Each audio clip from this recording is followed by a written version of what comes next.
இதுக்கு முன்னாடி இந்த மிஸ்இன்ஃபர்மேஷன் வந்தது அப்படிங்கிறது ஏதோ ஒரு போர்ட்டல், இல்ல சைனா, பாகிஸ்தான், துருக்கின்னு சொல்லிட்டு எவ்வளோ பேக்ரவுண்ட். பட் இப்போ வந்து அதை சொல்லியிருக்கிறது இந்தியாவுடைய பிரதான எதிர்க்கட்சி தலைவர். அவர் இப்போ நேத்து முந்தா நேத்தா மிஸ்இன்ஃபர்மேஷன் வார்ஃபேரை நடத்திட்டு இருக்காரு. இல்ல அவருக்கு என்ன உள்நோக்கம் இருக்க போகுது? இந்த அரசை வந்து கொச்சைப்படுத்தி பேசுவதும் இந்த அரசை செயலற்ற அரசாக காட்டினால்தான் மக்கள் நம்புவார்கள் என்பதில் அவர் குறியாக இருக்கிறார். ஆனால் மக்களை நம்ப வைக்கும் வகையில் அவரால் திறன்பட பொய் சொல்ல முடியவில்லை.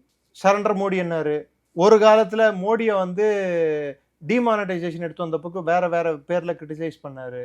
அதுக்கப்புறம் ரஃபேல் பிளேன் வாங்கினப்போ ஏன் இங்க இருக்கிற ஒரு பேப்பரை வச்சுக்கிட்டு இல்லாத ஒரு சர்ச்சையை கிரியேட் பண்ணி கோர்ட் வரைக்கும் போய் அந்த ரஃபேலை மலைன் பண்ணோன்னு பார்த்தாரு. நாங்க வாங்கிட்டோம், ஆர்டரே போடாத பிளேனை நாங்க எங்க கவர்மெண்ட் இருக்கும்போதே வாங்கிட்டோம்னு சொல்லி பொய் சொன்னாங்க.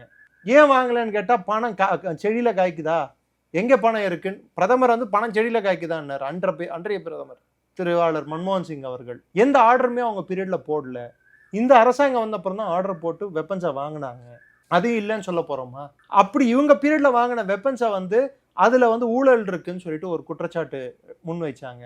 கடைசியில் அதுவும் சுப்ரீம் கோர்ட்ல ரிஜெக்ட் செய்யப்பட்டது. இப்போ பிளேனே வந்து அது சைனா பிளேன் முன்னாடி தாக்கு பிடிக்க முடியலன்ற ஒரு பிம்பத்தை கட்டி அமைக்கிறதுனால இத்தனை நாள் அவர்கள் சொன்ன பொய் உண்மையாகிவிடும்.